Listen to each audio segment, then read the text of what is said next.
Video momen tas dan mantel pengendara terbakar gara-gara baterai cadangan vape di tas. Peristiwa terbakarnya tas dan mantel pengendara motor terjadi di Taman Kopo Indah 3, Bandung, Jawa Barat.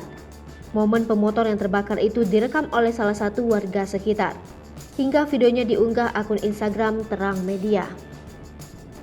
Dalam video tersebut terlihat pemotor nampak berhenti di tepi jalan. Pemotor tersebut kemudian dihampiri salah satu warga.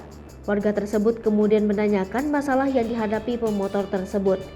Usut punya usut, pemotor tersebut menceritakan kalau baterai vape cadangannya terbakar. Baterainya tersebut ia simpan di dalam tas yang berisikan ponselnya. Lalu tiba-tiba baterai tersebut menimbulkan percikan api, hingga membakar tas dan mantel yang dipakai pemotor tersebut. Beruntung pemotor tersebut langsung menyadari ada api di tasnya, hingga ia berhasil selamat dari akibat yang lebih besar. Terlebih saat itu ia sedang mengendarai motornya.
Hai pemirsa Sri Popo TV, jangan lupa komen, like, dan subscribe, serta tonton terus berita-berita terupdate lainnya ya.